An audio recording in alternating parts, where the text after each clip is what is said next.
Bonjour et bienvenue à cet atelier intitulé Planifier son potager urbain présenté par Grand Potager dans le cadre de la programmation horticole d'Espace pour la vie qui s'appelle Un jardin qui fait du bien.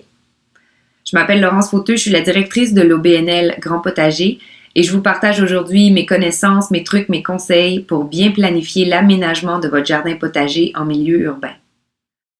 Tout d'abord, Grand Potager, c'est un centre d'agriculture urbaine à but non lucratif basé dans les serres municipales de Verdun. On travaille avec des PME, des coopératives, des organismes communautaires d'agriculture urbaine pour créer un espace de réseautage, de partage et d'expérimentation en agriculture urbaine. Chaque année, on organise aussi des événements et des activités éducatives, donc l'atelier d'aujourd'hui fait partie de nos services aux citoyens. Tout d'abord, lorsqu'on planifie son potager urbain, la première chose, c'est de choisir le bon emplacement. Premier critère, plus on a de soleil, mieux c'est parce que toutes les plantes ont besoin de soleil pour pousser.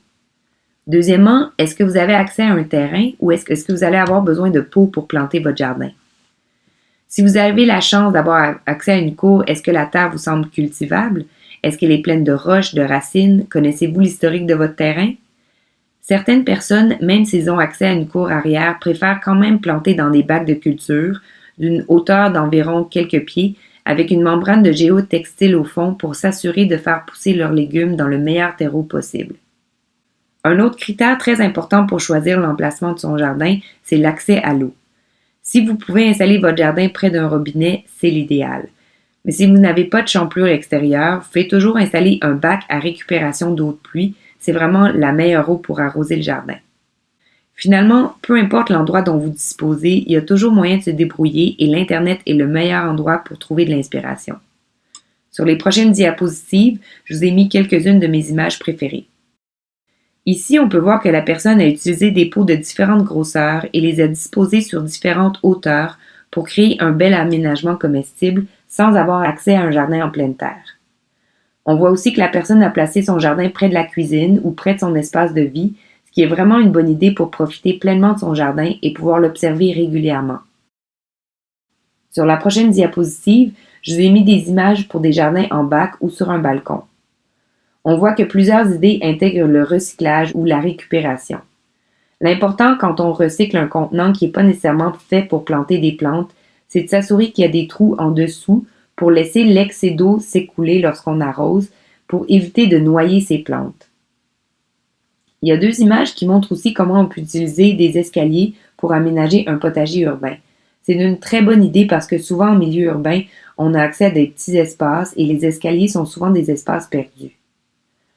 J'aime aussi beaucoup l'image du centre et celle du milieu à gauche qui montre comment on peut verdir nos espaces verticaux qui sont souvent aussi des espaces sous-utilisés en milieu urbain. En plantant certaines plantes qui peuvent s'accrocher à des structures, des treillis ou des ficelles, comme les haricots ou les petits pois, on peut verdir un mur ou même se créer un petit espace à l'abri du soleil pour une terrasse. Finalement, la dernière photo en bas à gauche montre qu'on peut aussi choisir des plantes avec des couleurs ou des formes intéressantes pour créer un aménagement esthétique. Il y a plein de fines herbes qui ont des feuillages très colorés en plus d'être savoureux.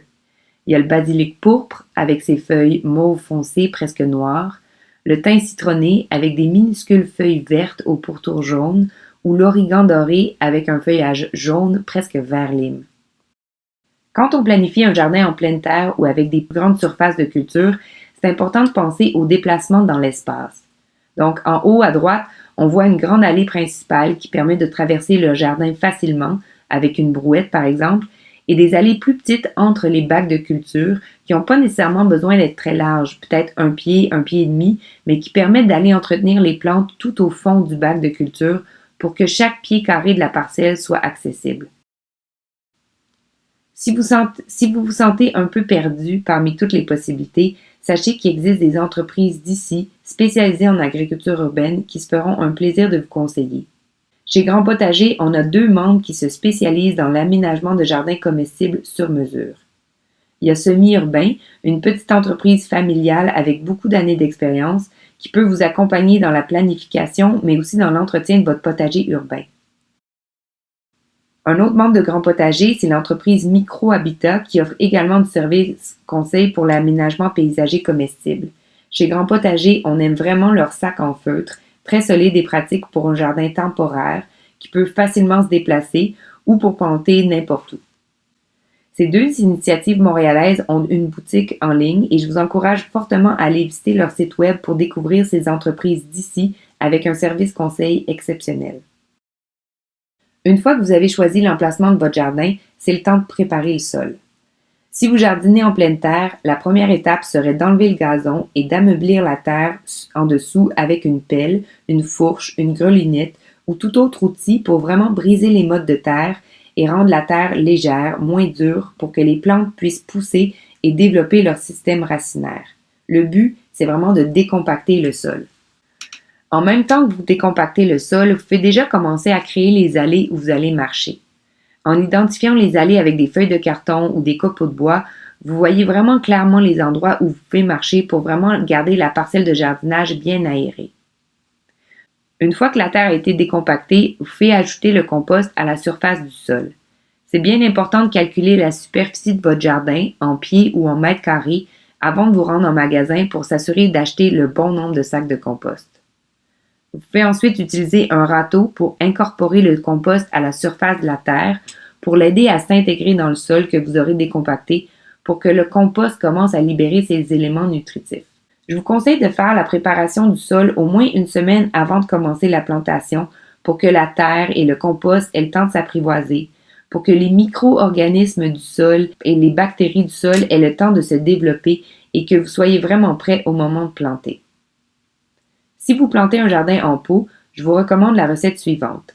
30 à 40 % de compost, 50 à 60 % de terreau d'empotage, 20 à 10 % d'autres intrants comme de la tourte de sphaigne, de la fibre de noix de coco, de la perlite ou de la vermiculite. Si vous n'avez pas les intrants en séparé, sachez que vous pouvez facilement trouver des sacs de terreau d'empotage qui contiennent déjà ces ingrédients. Donc, sur le sac, c'est souvent indiqué terreau pour jardin potager ou pour les légumes ou les fines herbes. C'est important de bien vérifier la liste des ingrédients derrière le sac de terreau d'empotage pour bien vérifier la présence de ces ingrédients comme la tourte de sphaigne ou la fibre de noix de coco, la perlite, la vermiculite, parce que ces intrants-là contribuent vraiment à la santé et à la croissance des plantes, que ce soit pour la conservation de l'humidité dans le sol ou pour l'aération du sol.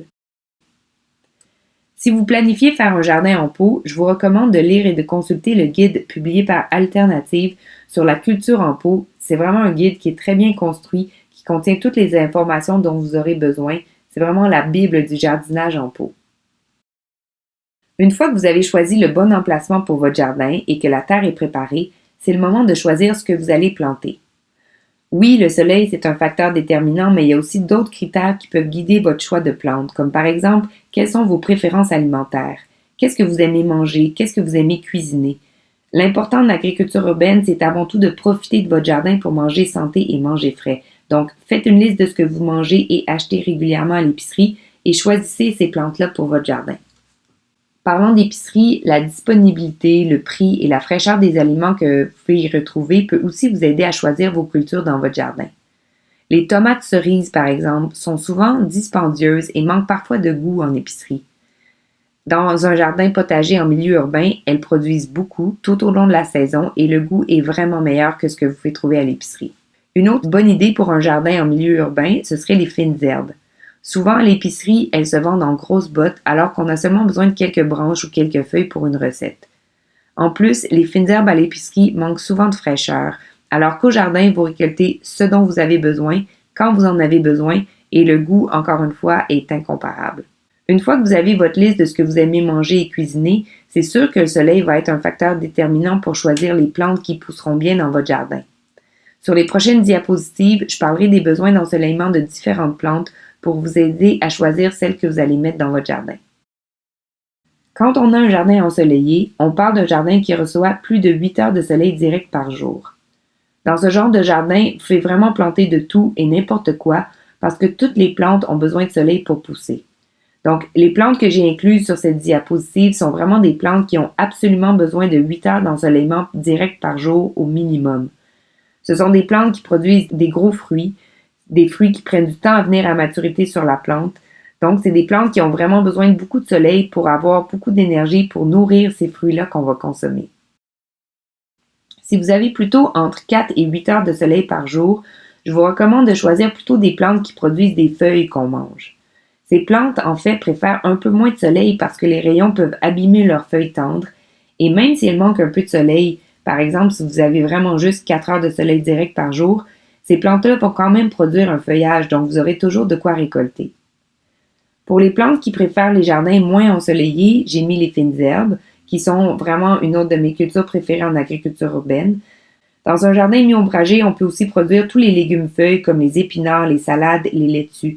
Il y a vraiment plein de variétés qu'on retrouve rarement en épicerie, donc c'est une autre belle façon de faire des nouvelles découvertes culinaires grâce à votre jardin urbain. Sinon, je vous recommande aussi le chou kale, un autre champion de l'agriculture urbaine. Le kale produit des feuilles savoureuses et super nutritives toute la saison. C'est même une culture qui peut continuer à produire tout l'automne et même au début de l'hiver parce que c'est une plante qui est très résistante au froid. Donc, avec des plantes kale au jardin, vous avez des récoltes garanties toute la saison, ce qui est un peu le contraire du brocoli ou du chou-fleur, et c'est pourquoi j'ai indiqué que c'était des cultures à éviter. Un plant de brocoli ou de chou-fleur, ça produit une seule tête par plant et ça prend toute une saison avant de pouvoir le récolter. Donc, si vous ratez la période de récolte ou si un insecte s'attaque à votre brocoli, ça va vraiment être décevant après avoir attendu tout ce temps. Alors qu'avec le kale, vous pouvez perdre certaines récoltes, mais vous allez tout le temps pouvoir récolter quelque chose. La rhubarbe, qui produit des tiges de feuilles comestibles, ainsi que les petits fruits, comme les framboises, qui viennent plus rapidement à maturité que les tomates, par exemple, sont aussi des choix intéressants pour des jardins mi-ombragés. Sinon, j'ai aussi entendu dire que les carottes, les radis, les pommes de terre produisaient bien avec un peu moins de soleil, alors je vous encourage aussi à essayer ces cultures. Une fois que vous avez votre liste de plantes que vous aimez manger et que vous serez en mesure de produire dans votre jardin basé sur les heures d'ensoleillement, il faut regarder chaque plante sur votre liste et déterminer si cette plante-là doit être achetée sous forme de semence ou sous forme de plante ou de semis. Un semis, c'est une graine qui a été plantée dans une serre par un producteur et qu'on achète sous forme de plante qui a déjà commencé à pousser. Je vous mets ici le lien vers un outil très pratique, un calendrier de plantation qui vient du Crack Bitume. Sur la première page, vous retrouverez toutes les plantes qui doivent être transplantées au jardin, donc qui doivent être achetées sous forme de végétaux. Sur la deuxième page, vous retrouvez toutes les plantes qui doivent plutôt être achetées sous forme de semences. Pour vous procurer des semences ou des semis, vous pouvez consulter les boutiques en ligne de plusieurs entreprises membres de Grands Potagers. Semi Urbain a une boutique en ligne qui offre des semences produites localement et écologiquement par la ferme coopérative Tournesol. Semi Urbain utilise aussi présentement les serres de Verdun pour produire des plants de légumes que vous pouvez acheter via leur boutique en ligne. C'est vraiment une belle façon d'encourager la production hyper locale parce que les plantes sont produites ici même à Montréal. Sinon, Grand Potager a aussi un membre qui se spécialise dans la production de semences et de plantes comestibles qui sont rarement disponibles dans d'autres pépinières ou centres de jardin. Il s'agit d'Amidou Horticulture et je vous encourage vraiment à visiter son site web parce qu'il y a plein de variétés qui sont super intéressantes et inspirantes. Donc, si vous voulez essayer quelque chose de nouveau, comme de l'arachide, des aubergines africaines ou de l'oseille, c'est vraiment la boutique en ligne qu'il vous faut. OK, maintenant pour savoir où et comment planter. Alors, une fois que vous avez vos semences et vos plantes et que vous êtes prêt à les planter ou à les transplanter, c'est important de regarder un calendrier de plantation pour déterminer exactement à quel moment c'est préférable de planter chaque plante. Pourquoi est-ce qu'il y a différents moments pour chaque plante? Parce que certaines plantes tolèrent moins bien le froid ou parce que certains insectes sont particulièrement voraces à certains moments de la saison et en évitant de planter leurs plantes préférées à ces moments-là, on réduit considérablement les dommages potentiels qu'ils pourraient causer à vos plantes. Je vous remets le lien vers le calendrier de plantation du Crack Bitume qui inclut les dates de plantation ou de transplantation au jardin pour différentes cultures. Avant de planter une plante au jardin, c'est vraiment très important d'acclimater ces plantes-là au moins une semaine à l'avance en les sortant dehors, d'abord à l'ombre pour quelques heures seulement, puis un peu plus longtemps au soleil.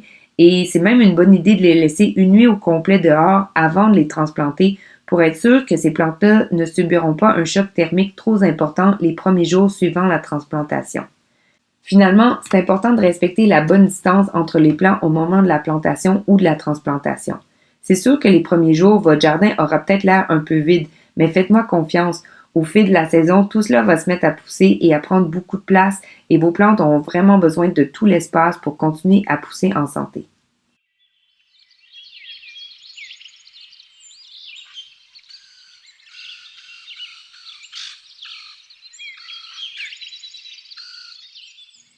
Pour savoir à quelle profondeur planter vos semences, une bonne règle générale, c'est de regarder la taille de la semence et de planter 2 à 3 fois plus profondément. Certaines semences sont minuscules et il faudra les planter presque à la surface du sol en les couvrant très légèrement avec de la terre fine, alors que d'autres semences, comme les courges, seront plantées plus profondément. Pour planter les plantes ou les semis, la première étape, c'est de bien humidifier la motte de terre dans le pot avant d'essayer de sortir la plante du pot. Il faut vraiment éviter de mettre les racines à nu lorsqu'on transplante. Donc, en humidifiant la terre dans le pot avant de le manipuler, on évite que la terre s'effrite et se détache. On s'assure qu'elle restera collée en boule autour des racines et c'est cette motte de terre au complet qu'on déposera délicatement dans le trou qu'on aura creusé. Le trou devrait normalement être 2 fois plus large et profond que la grosseur du pot pour s'assurer qu'on dépose la motte de terre dans un espace qui n'est pas trop étroit pour éviter de comprimer les racines. Une fois que le trou est creusé, vous pouvez mettre une poignée de fertilisant, que ce soit du compost, du fumier de poule ou des mycorhizes, directement dans le fond du trou et mélanger avec la terre avec les doigts. Ça va permettre d'assurer un apport nutritif au courant de la saison. Ensuite, une fois que vous avez mis la motte de terre dans le trou, vous remettez la terre que vous avez enlevée du trou, vous la remettez autour du plant que vous venez de transplanter en appuyant légèrement avec les mains pour éviter de compacter la terre encore une fois. On veut éviter de compacter la terre, mais on veut aussi s'assurer que la plante soit solidement ancrée dans le sol. Donc, il faut appuyer légèrement, mais quand même bien, pour éviter que la plante ballotte dans le trou qu'on vient de creuser. Ensuite, la règle d'or pour la plantation des semences ou des plantes, c'est vraiment de finir avec un bon arrosage. Pour la semence, l'eau, c'est le signal qui indique à la graine que c'est le moment de commencer à pousser. Et pour les plantes qui auront été transplantées, l'eau, c'est essentiel pour permettre aux racines de vraiment bien s'installer dans leur nouvel environnement. Donc, le premier arrosage, après avoir planté des semences ou transplanté des plantes, c'est vraiment l'arrosage le plus important que vous aurez à faire durant toute la saison. Donc, c'est important de le faire rapidement et d'arroser abondamment. Maintenant que vous savez comment planter, la question c'est est-ce qu'il faut se faire un plan à l'avance? Personnellement, je trouve que c'est une excellente idée et je vous recommande 2 techniques en particulier pour vous aider à décider à l'avance où vous allez planter chacune de vos plantes. Si vous avez accès à un jardin en pleine terre, vous pouvez essayer de faire une rotation des cultures dans votre jardin. La rotation des cultures, c'est le fait de planter des plantes qui appartiennent à la même famille botanique, mais à différents endroits du jardin année après année. L'avantage de cette technique, c'est que ça permet de gérer la fertilité de votre sol de manière plus efficace parce que les plantes qui appartiennent aux mêmes familles botaniques ont tendance à utiliser les mêmes nutriments. Donc, en alternant les plantes sur votre parcelle, ça fait en sorte que ce n'est pas toujours les mêmes nutriments qui sont en demande. Ça permet au sol de se régénérer, de refaire ses réserves au fil des années. La rotation des cultures, ça permet aussi d'éviter la propagation de certaines infestations d'insectes qui pondent leurs œufs dans le sol ou des maladies qui peuvent hiberner dans le sol. En faisant une rotation de culture, on réduit la rapidité avec laquelle ces maladies ou ces insectes vont se propager dans le jardin. Ça peut nous permettre de mieux contrôler la situation. La deuxième technique que je vous propose, c'est le compagnonnage horticole. Cette technique consiste à associer ou à planter à proximité des plantes qui peuvent s'échanger différents services, que ce soit au niveau de la fertilité du sol ou au niveau de la gestion des insectes. Je vous mets un lien ici vers un tableau qui vous permet d'identifier quelles plantes sont de bons ou de mauvais compagnons.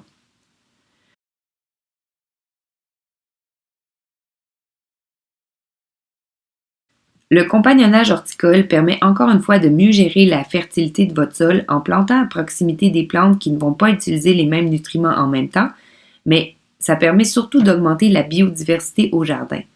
La biodiversité au jardin, c'est très important parce que ça crée en quelque sorte un meilleur écosystème dans votre jardin.